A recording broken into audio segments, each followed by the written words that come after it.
Hi everyone, hope you are having a great Christmas season so far. My name is Dave Hockley and with me is Kelly Hazelton, and we are here for Celebrate Recovery Online for Monday, December the 28th. We are not live in the room, we are online instead, and we're really glad that you've been able to join us. And we're just going to spend a little bit of time having a conversation, kind of recapping what Celebrate Recovery has been like for the last little while, let's say going back to March. And we want to just kind of summarize as well some of the wins that we've experienced in this program along the way, not just Kelly and myself, the wins that we've experienced, but a lot of other people as well. And just hopefully bring you some encouragement, whether you are a CR regular, we're really glad that you're joining us, or if you have never attended Celebrate Recovery either online or checked it out in person at the church in Yarmouth, maybe this is something that could encourage you to do so. And so again, I am Dave. I'm on staff here at Yarmouth Wesleyan Church, and one of my roles is to oversee Celebrate Recovery as a whole. And with me is Kelly. And what do you do with the program? Absolutely nothing. I don't know why I'm here. Here it is. That's my joke for the time we're here today. So that's the only one I'm going to tell. My name's Kelly, as Dave said, and I hold, I guess, a lot of hats for now in the program. And what I do on a Monday night is kind of make sure everybody, all the leaders and participants, have what they need to have a successful night, whether it's a pen or a piece of paper or anything like that. And I run an open share group for women, and it's a fun Monday nights. But I make sure Dave orders all the things we need. Yep, because that's not always a guarantee. No. So we've been tag teaming a lot of what's been going on with Celebrate Recovery, along with a great bunch of leaders who many of you know already. And but we just kind of wanted, for those of you who, whether you've been a regular at Celebrate Recovery or you're just kind of curious about what it's all about, this program, as it's stood in its current form, got going last October. So yes. October of 2019, meeting at the church on Monday evenings. And it's a place for anyone to come in who is experiencing any sort of hurt or hang up or habit that's weighing them down in life. And I think sometimes when people think about recovery, they automatically assume that it's got everything to do with alcohol, drugs. That's actually a very small portion of what's represented in our group of people. Yeah. We see all kinds of hurts, all kinds of issues walking through the door. Not that people themselves are issues, but we all carry things. Mm-hmm. And so we've got a wide variety of things that people are dealing with, and I think finding some hope in. And Kelly started off kind of spearheading the thing back in October, and it was running through the winter. It was doing so good. Yeah. It was on point for marathon training, and all the things, and then bang. We were set up for step studies. We were set up for lots of great progress. And then in the middle of March, everything exploded. For those of you who haven't been paying attention, something significant happened in March. And it became all of a sudden that we couldn't meet in person anymore. Yeah, and that was a huge hit for a lot of people, I think, in their recovery, regardless of what it was. Mm-hmm. Your kind of go-to things were taken away from you, through no fault of your own, of course, and that's, a trust was kind of broken in a lot of places where, a lot of things that we take for granted, I guess, were kind of all of a sudden gone, and we didn't know where to go or what to do as a society as a whole, really, not just our group. I don't know if you remember, was there a Monday evening, because one of the staples of Celebrate Recovery, aside from when you're watching this right now, of course, is that we meet every single Monday evening. Mm-hmm. Did we miss a week in there, or did we immediately hop from in-person straight to online? I think we knew kind of enough in advance that we were able to really go quite quick online. Okay. I don't remember us missing a week in there. Okay. Really. So we hopped right from in-person to online, which I guess a lot of the world did. Yeah. And it was hopefully it looked like a decent transition as far as how the program we knew what we were doing, right? But it was one of those things where we were just figuring it out as we went along because Kelly was doing all the teaching for the most part on Yes. Monday evenings when they weren't having testimony nights. Yeah. And so she shifted to a different role of leading some testimony stuff. And I stepped into a teaching role, having never done anything like that Yeah. on camera before, really, for the most part, solely on camera. It's quite something to be on Facebook Live and you are just talking to a blank screen. Yes. And the only thing you've got to gauge on is if there's a number in the corner that shows more than 0, Yeah. and hopefully someone actually mentioning something in the comments. So if you're watching this Yes. right now, throw a couple comments up. We Please. would love to know that you're here. Yeah. We'd love to know that you're with us. But it was quite a shift. It was. It's very. I don't know the word. Weird. It's the best word I have. It is. To talk to nobody and make it feel like you're talking to somebody. A lot of times I would have just like a picture of somebody sitting on top of my laptop right above the camera, so I would remember where to look. Yep. And I was talking to somebody at least. I don't know. But yeah, it definitely took a lot of getting used to, a lot of getting comfortable with your own voice, and Yes. trying to make sense on the spot. And even the way that I was doing testimony had to change in there because I couldn't throw up a video like we would Right. watch normally, a YouTube video or something, or have somebody sitting there telling their testimony.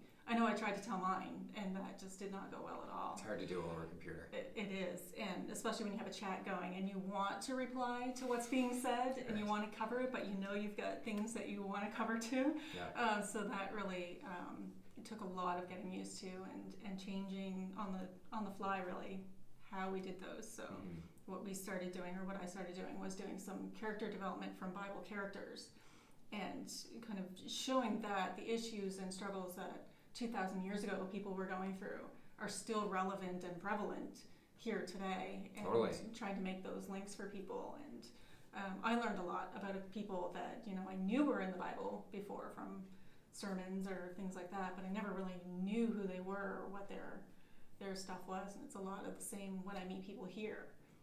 Okay, I know you, I've seen you, out shopping, or I've seen you in church, or Totally. I've seen you somewhere, but I don't know your story. And it's so nice getting to know those stories behind, the mask, so to speak. Well, that was a good opportunity to try something new because we were forced to. And even our group leaders, the people who were leading our open share elements of Celebrate Recovery, where we start in a large group format where everyone's in the same room, we worship, we hear some teaching or a testimony, but then we actually break off into these smaller men's and women's open share groups where people have the opportunity to share how their week has been and what they're processing, how their recovery is going. All of a sudden that had to move on to Zoom. And our leaders, full credit to them, were really flexible. They really leaned in and did everything they could to figure it out. And it went. And it happened. It was one of these things where, thanks be to God, He gave us the grace to just kind of adapt and to shift on the fly. And we just kind of held the fort down for 3 months, maybe a little more than that. Yeah. And then we finally got to the point where in July we got a huge win where the first Monday night in July we were able to start meeting in person again. And honestly, I was shocked at how significant the turnout was because we moved it into a bigger room in the building. Yay. We got everyone together, and we had 25, 30 people right off the bat. Yeah, we had about 25. It was incredible. People. Yeah, I was pleasantly surprised. Yeah, with all the restrictions and stuff that were on us at that time. Yeah. And stuff, we had to be so far apart, and we had to stop serving food, which was a really big part Totally. of our ministry before. And we still miss that element. And we still do miss that fellowship that comes with that meal time together. But that went away, and stuff. So it was like, are people still going to come, knowing that that's not there, and all these other restrictions, and you can't hug anybody that you haven't seen in 3 or 4 months, and you can't, these are things that we really grew accustomed to doing in our groups because we got so close at such a deep level with everybody. Yep. And it was just kind of like, okay, you can't touch anybody, which is great. I mean, I'm not a hugger person anyway. I loved it. The introverts were rejoicing in the heavens, but I was very pleasantly surprised at how many people showed up those first few weeks. Well, the people were beaming when they came through the door. They were so excited. we didn't necessarily know so much of what to expect for how the evening itself was going to go, because we were working through a lot of that. But across the board, it seemed like everyone came in with a smile, just a sense of relief of being able to be together again. And one thing that we really were missing in being online, because it's just not the same, is that worship element. It is. And people were thrilled to be worshiping together again. We had just come, actually, I think, did we meet before we had church services? I don't remember. I don't know. We might have, maybe. I'm not sure. If not, it was, I think, because we met on the first Monday of July, kind of thing like that. And church came the week after. Yeah, so we were... So we were the first ones to be able to worship in person again in like a 3-month period, which was so cool. And people were really thrilled that we could do that. And that is one thing I love about this group, whether you've been to Celebrate Recovery or not. This group of people worships in a really heartfelt kind of way. We usually use YouTube videos, which might sound kind of strange right off the get-go. But honestly, people lean in to what it really is. And it's an opportunity to praise and worship God and to turn our attention off of ourselves and onto Him. And it's been really great watching the people continue to engage in that way. It's been cool. And having, when we say YouTube, we just have the lyrics. We don't have anybody that we're looking at. It's just a screen with lyrics and stuff. But that kind of takes away from, we're not worshiping our church band. You know, how great Bowers is on the drums, or we're not paying attention to how amazing Joe is on the bass. He should play every week. Note to Tom.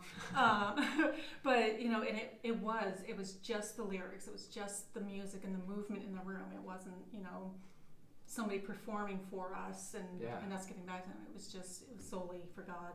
Definitely in that. It's been pretty awesome. So that was a huge win right off the get-go, and that kind of propelled us through the summer. And honestly, the fall, Celebrate Recovery is never perfect. Celebrate Recovery is always going to be messy and have some stuff going on, and that's not the kind of stuff that we would discuss in this, obviously. But it seems like there have just been wins coming in one after another. Like in September, we had for our first in-person birthday, and I might have that date wrong. Maybe it's October. I'm getting my days mixed up, whatever's going on exactly. September is school. October is our anniversary. This is going to bug me. Anyway, normally I can hold dates down better than I'm currently doing right now. September, October, whichever it was. Oh, it was September. No. Anyway, either September or October. We'll trust what Kelly says. We had our first in-person birthday. Yes. It was October. See? It was October. No, it was September. I need to get off of this trail. It was September. We're claiming it's September. In the comments, vote. Are you team September or team October? Someone will be able to find that exact information. There are 3 specific people who should know that date right off the bat. Absolutely. When were you baptized? Was it September? I'm voting September.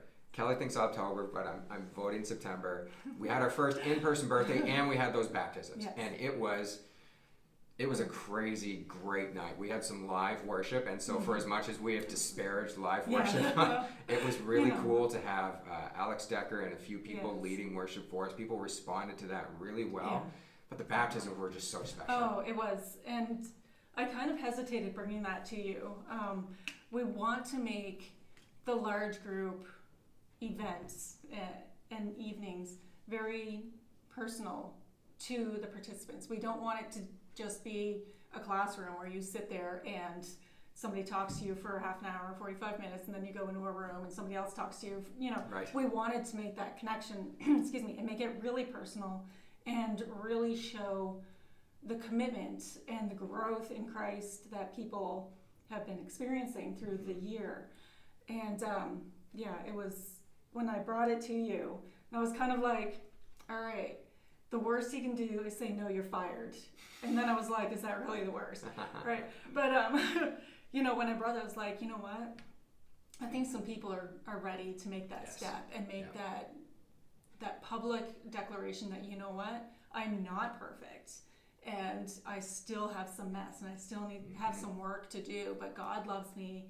He wants me. I'm all in. I'm all His. This is everything Celebrate Recovery is. Yeah, and that's, that 12th step is to spread our testimonies and to share our journey to others. And what a better way to do it than to say, you know what, I came in these doors a year and a half ago, a broken mess, but look at me now, you know, not look at me now, but well, and you were on the same wavelength as the staff anyway, because we were having those conversations of CR is a great place to have a baptism. Yeah, like it's such, I hate this word, but I'm going to use this word. It's such an authentic thing to have people in recovery baptized in front of people who recognize and understand that they are as well in recovery. Yeah. And it was really special. Amazing night. Yeah, definitely. And to backtrack a little bit, we do love live worship. We are happy with we are happy with our YouTube videos for sure. But someday when we have full live worship all the time at CR,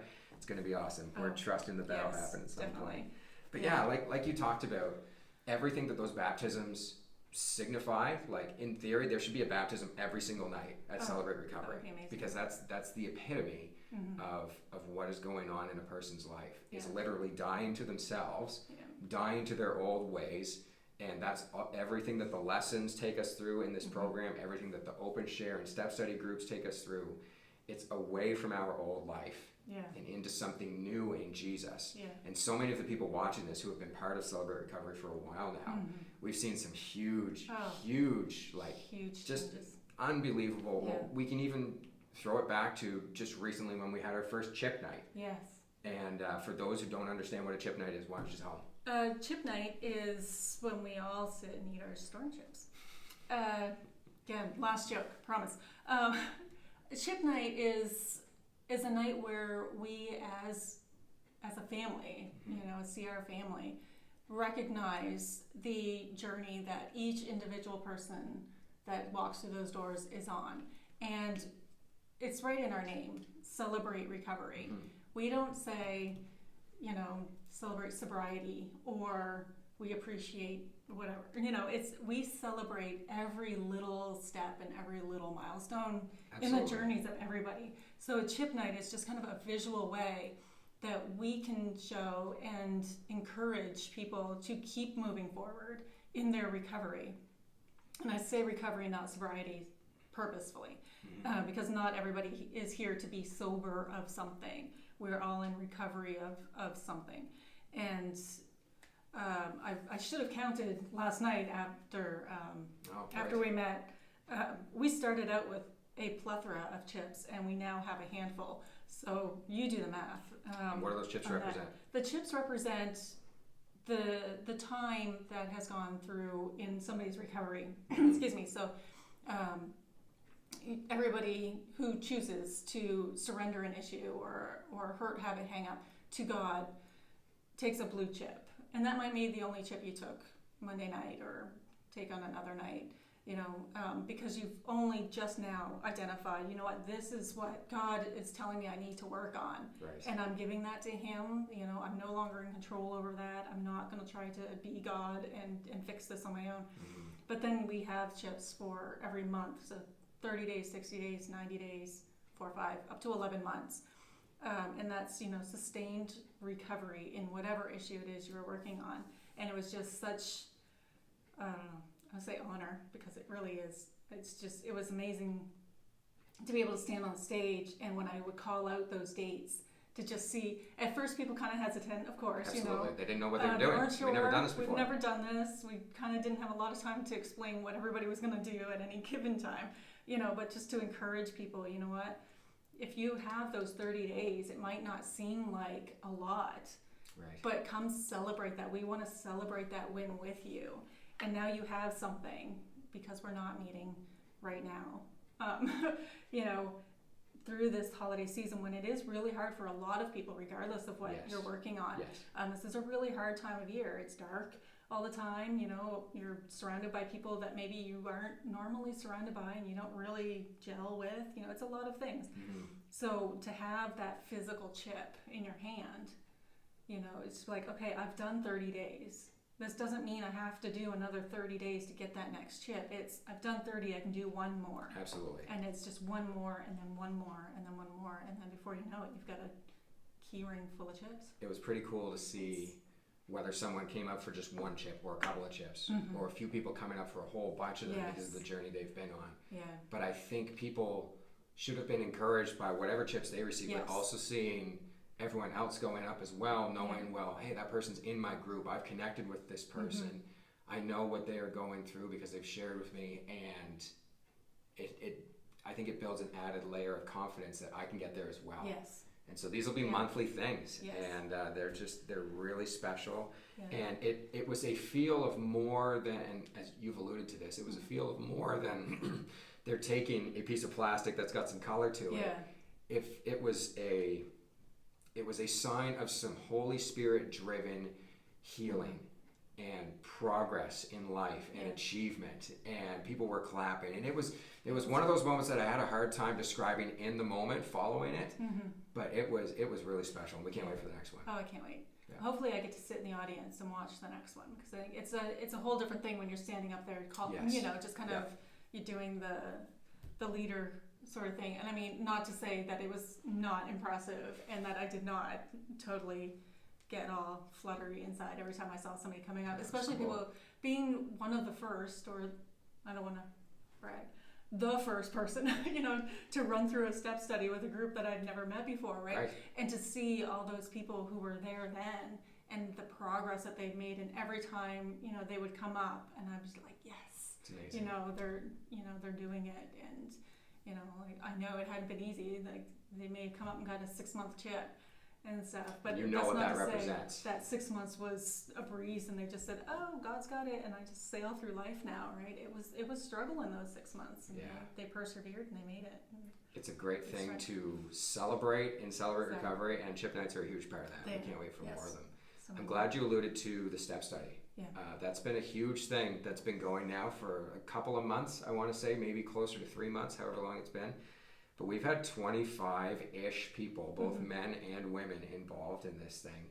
And for those of you who aren't familiar with the step study element of Celebrate Recovery, that's the only part in the program where you have to share.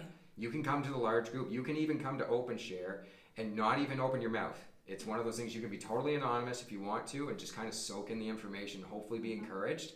But step study is where people are committing to lean in and say, okay, I'm going to work these steps. I'm going to work through it with this group of people. We're going to build trust in each other. It's not going to be easy, but we are going after our recovery in some really intentional ways where you do have homework, and you do need to share with the group, and you do need to be accountable. And we are seeing lots of progress. And again, one thing that hopefully would instill confidence in people, I don't know what's being shared in those step study groups, and neither do you. No. Unless someone comes and tells us individually what's going on with themselves, these things are remaining confidential, which is what it's about.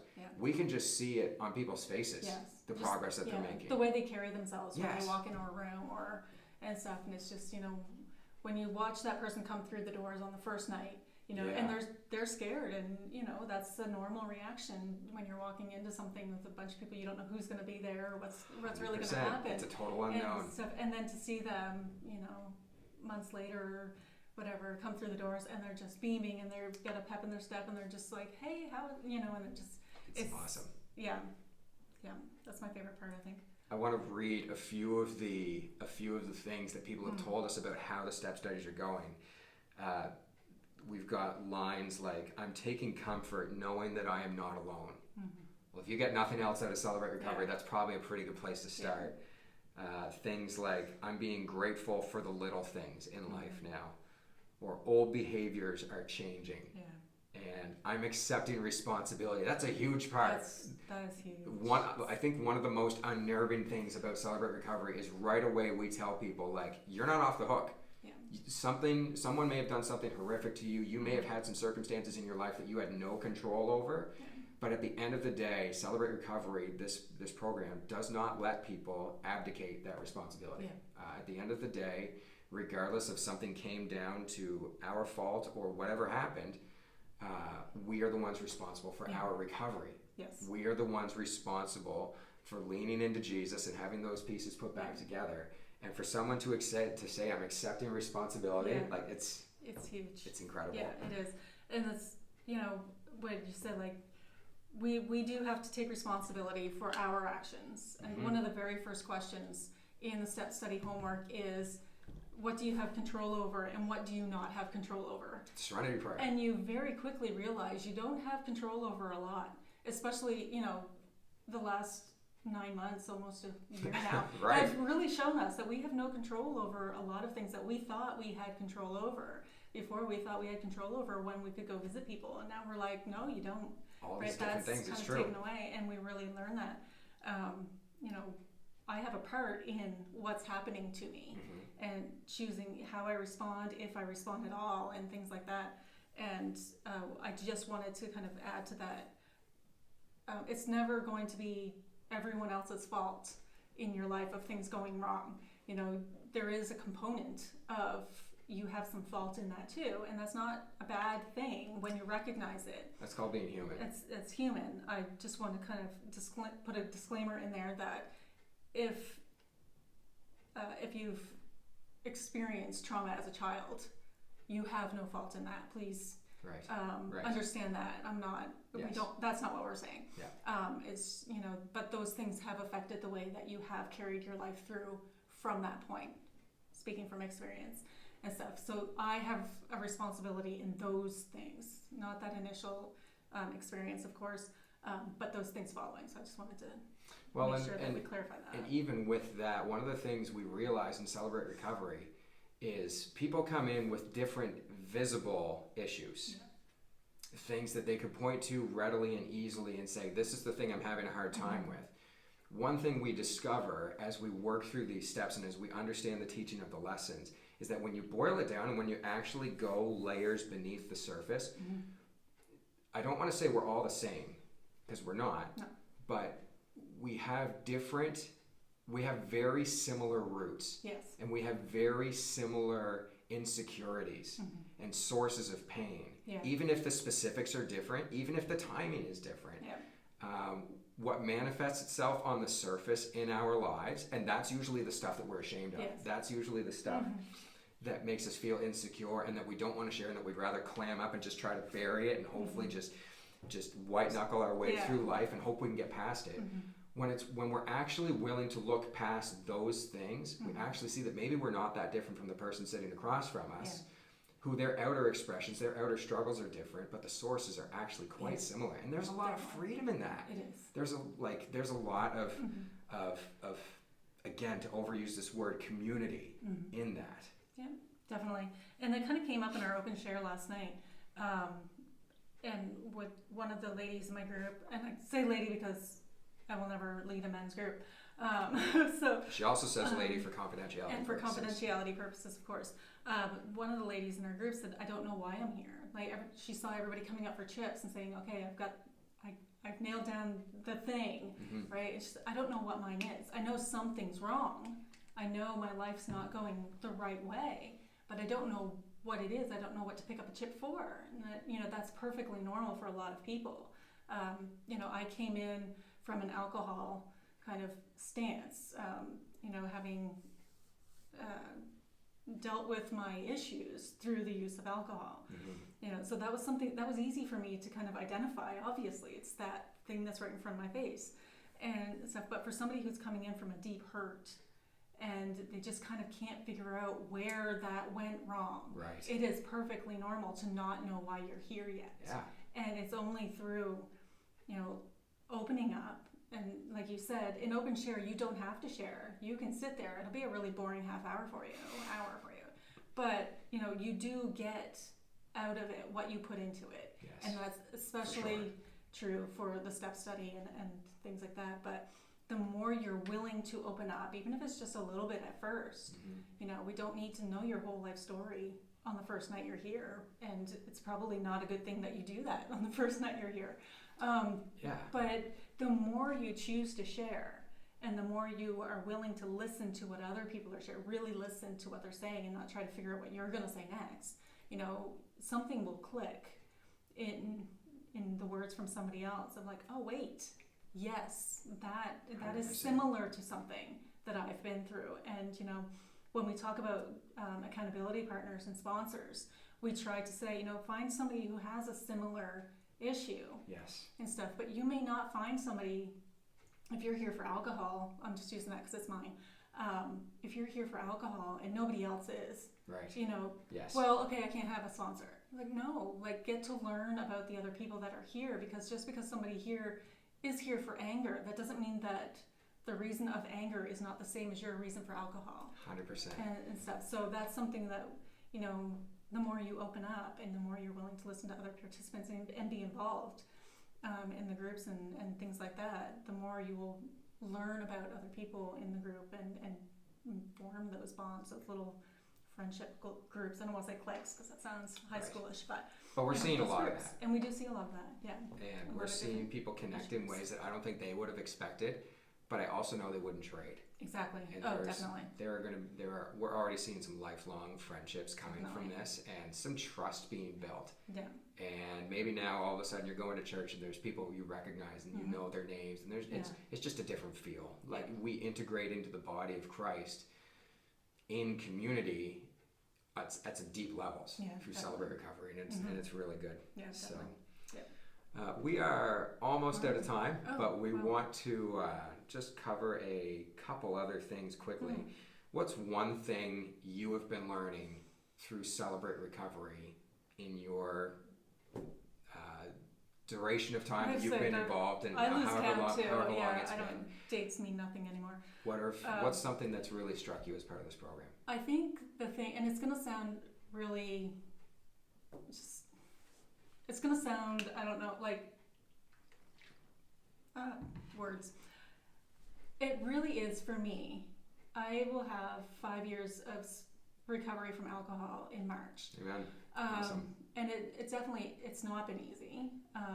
You know, there are days when I'm like, I don't think of it at all. And then there are other days, you know, when I have a new puppy and I have an old dog and I have kids that are now on break for a really long time.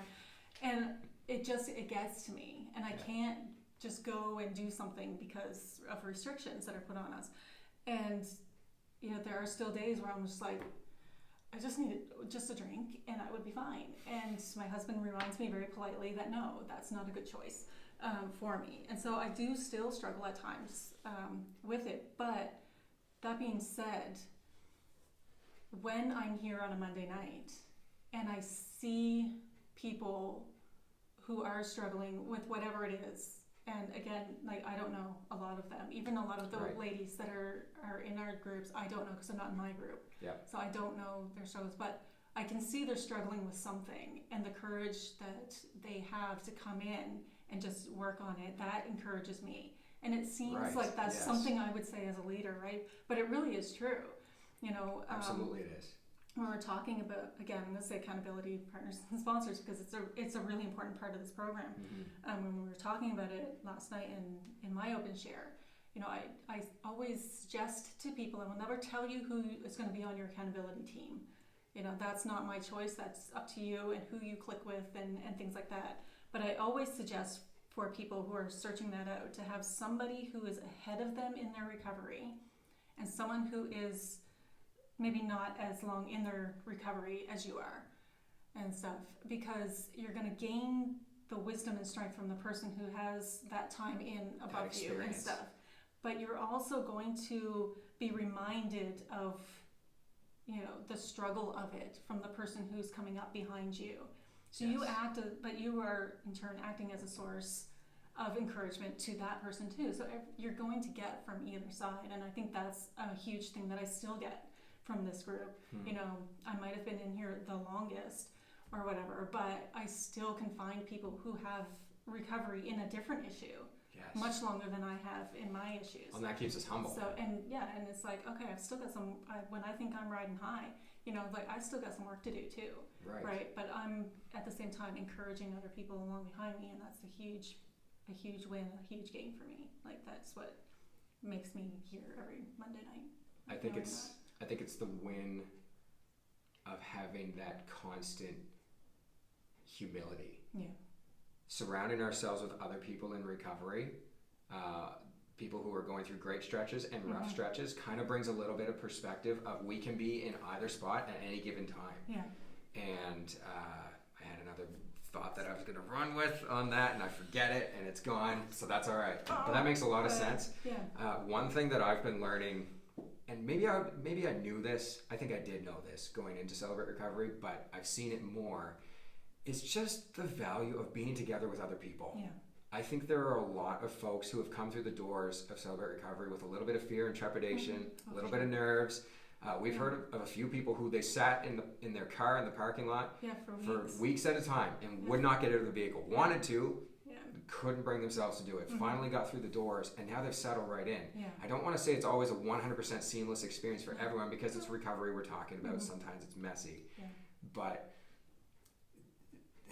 there is so much value in being with other people who you know are like-minded. Doesn't mean we're all the same. Doesn't mean we're all going through the same exact things. Exactly. But when you can look at someone else and know that they are recovering as well, and that they recognize it and own it, that's encouraging for you. And that gives you a sense of belonging. And that gives you a sense of like, oh, this is a place where I am accepted. This is a place where I am loved. This is a place where I'm free to work through who I am. Currently, and who God is making me to be. Yeah, exactly. And it's that freedom in letting it go. I know one particular person who came in, and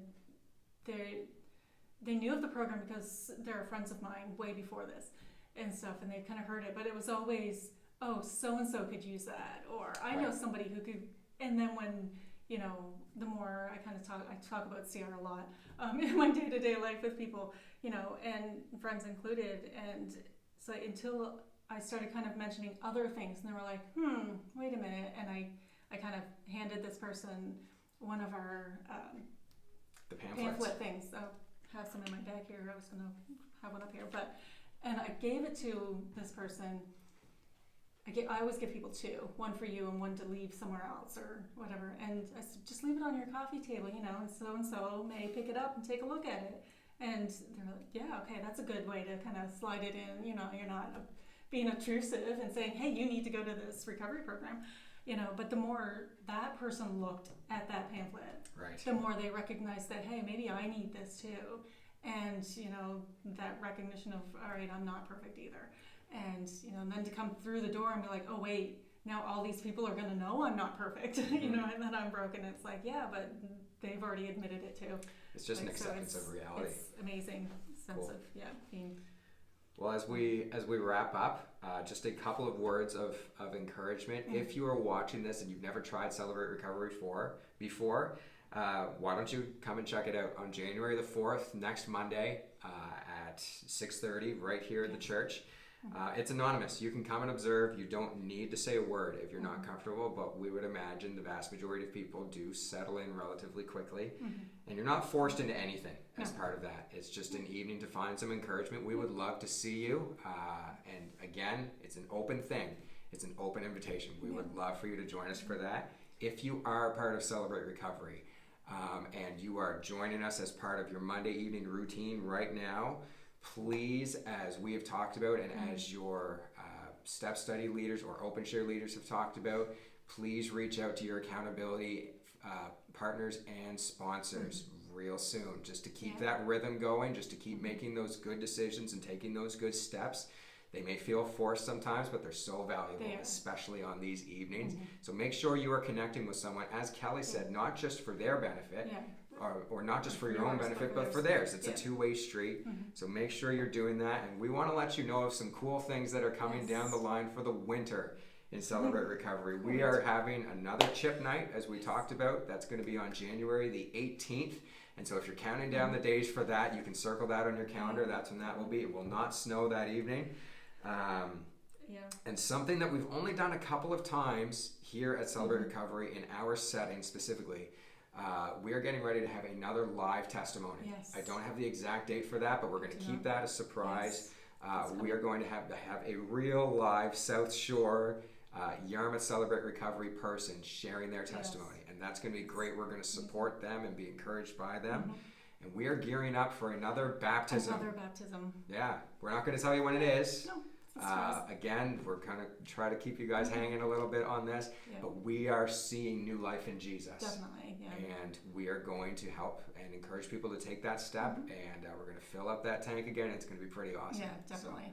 So. And And it was warm last time, so don't Truth. forget that. We make sure it's nice and warm. Yeah. Nobody freezes. It won't be the ocean. Well. It'll be nice and warm for sure. Yeah. So that is Celebrate Recovery for Monday evening, December 28th. Thanks, Kelly, for coming in, and so we could just have a chat. And hopefully you guys are encouraged, just knowing big picture, there's a lot of great things happening. Mm-hmm. So if you are in a good place in your recovery, or if you are struggling right now, or if you're somewhere in between, know that in the big picture, God is moving. Definitely. And know that his plans, as we talked about just last night at Celebrate Recovery, that he sees a bigger picture and that he has a greater perspective, and that your life and our lives are part of that. We're trusting him for good things, and we are really anticipating more healing and more people moving away from their hurts and hang-ups and habits, and ultimately towards some healing, not in their own strength, in the strength of Jesus. So we love you folks. Thanks for joining us. Happy New Year as we approach that, and we will look forward to seeing you January 4th. God bless you guys. See you. See ya.